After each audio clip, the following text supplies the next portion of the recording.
Not less wonderful than the Jewish colonies of Palestine are the Jewish cities, of which Tel Aviv, with its more than 100,000 inhabitants, stands in the place which was wilderness 25 years ago, sands and cactus where jackals roamed.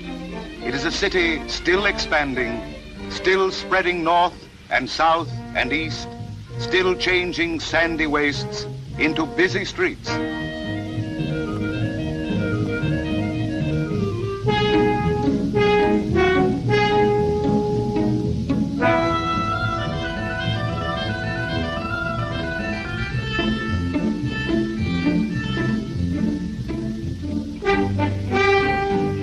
The women pioneers of Palestine demand and obtain an equal share of the hardest work.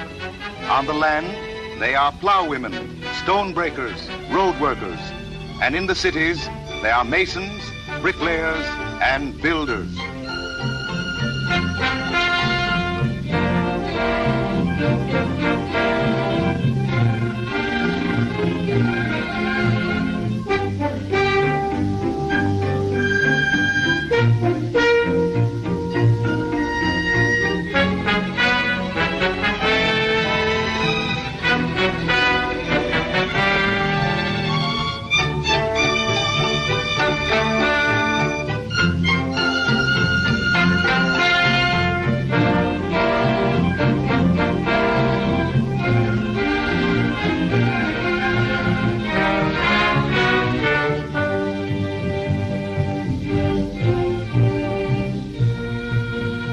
The transformation of the ancient Orient into the modern world is seen with most startling effect in Tel Aviv. Camels are still in use, but they are being replaced by trucks, buses, cars, bicycles, and motorcycles.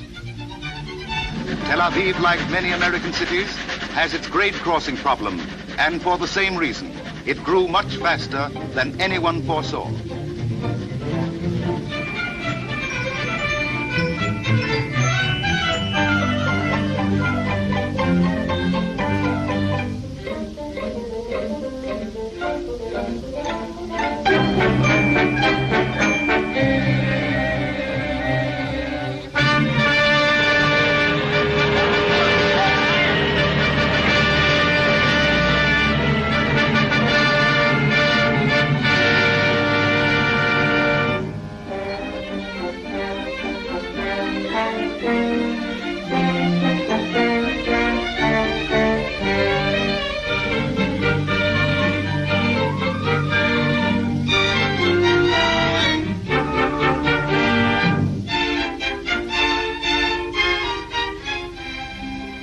Only 25 years old, Tel Aviv already has historic periods.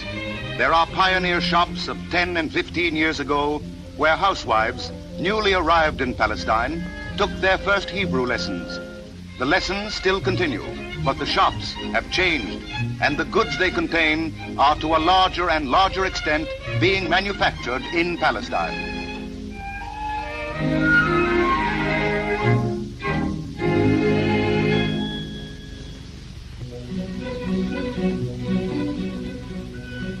The olive oil of Palestine, mentioned in the Bible, is used in the manufacture of Palestine soap, a product ranking with the finest of its kind in the world. This soap is used not only in the homeland, but also abroad.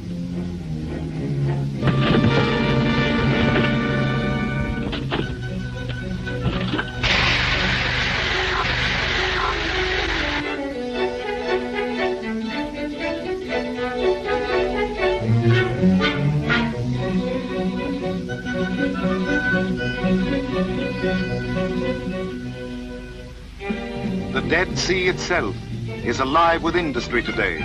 The Jews are making it yield up its priceless chemical deposits to build one of the most important industries in the country.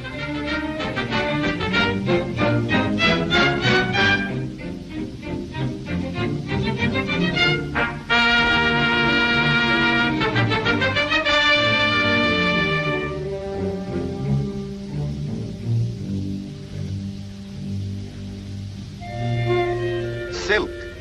In ancient times, The East was famous for silk, but as life in general declined, this industry disappeared. Today, it is being restored by the Jews.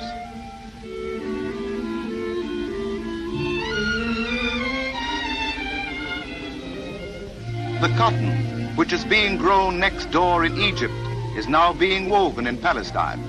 The textiles which the country needs for socks, stockings, underwear, shirts, light dresses, table linen, bed linen, and 100 other uses come from Jewish factories set up within the last 10 years.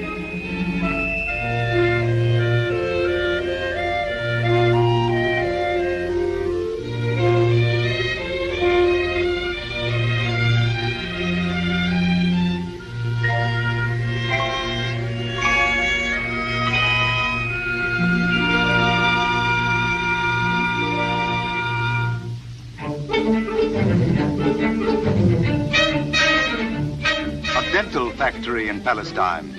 Palestine teeth are being worn today all over the world. Good workmanship gained an international market for these goods.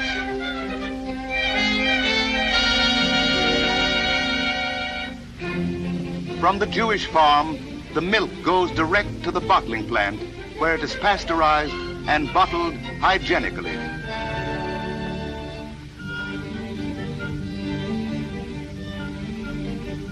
Palestine milk and honey for the making of candy. Like other products of the country, this fills not only a home need, but finds an increasing market abroad.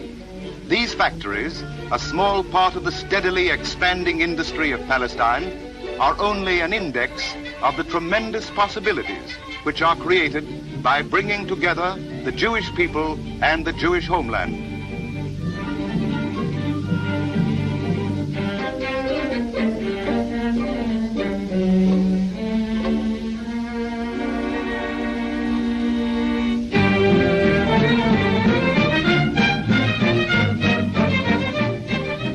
The Anglo-Palestine Bank, the largest Jewish bank in the country, is not run for private profit. It is the outgrowth of Theodor Herzl's idea of a Jewish national bank. It is dedicated to the service of the country, and with its branches in every city in Palestine, it takes a leading part in promoting industry and commerce. Hebrew everywhere, in the shop, the office, the telephone, the telegraph, the composing room of the daily newspapers. There are papers representing every shade of public opinion. One of these papers is Davar, the labor newspaper.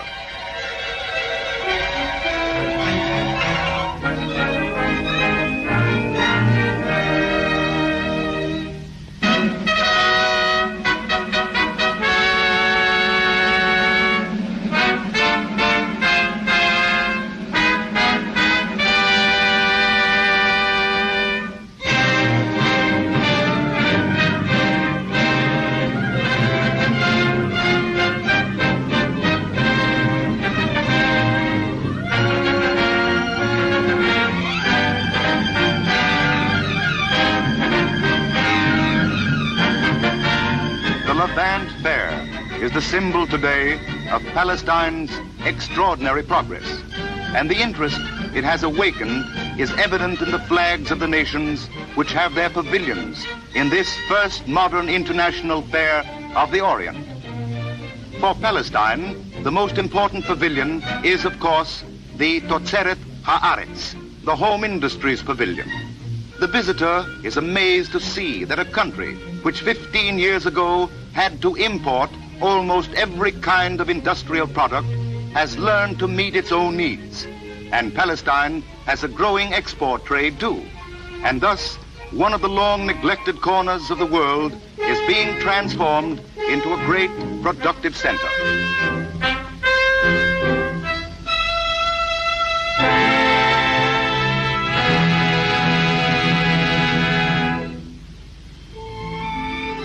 Tel Aviv begins its business week Sunday morning and ends it Friday afternoon.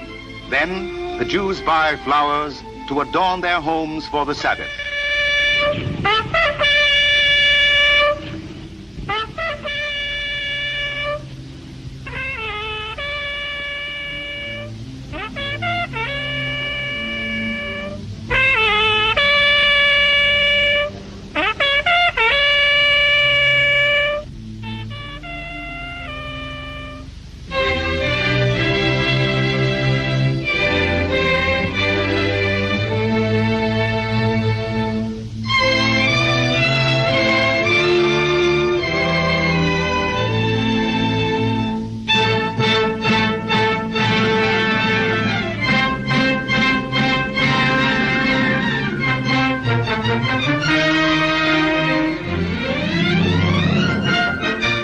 On days of rest in Tel Aviv, the population streams toward the seashore. The Tel Aviv beach is the greatest place of recreation in Palestine. It ranks now as a resort with the Lido of Venice, America's Atlantic City, and England's Brighton Beach as a world attraction. It draws not only Tel Avivians and Palestinians generally, but visitors from every country in the world.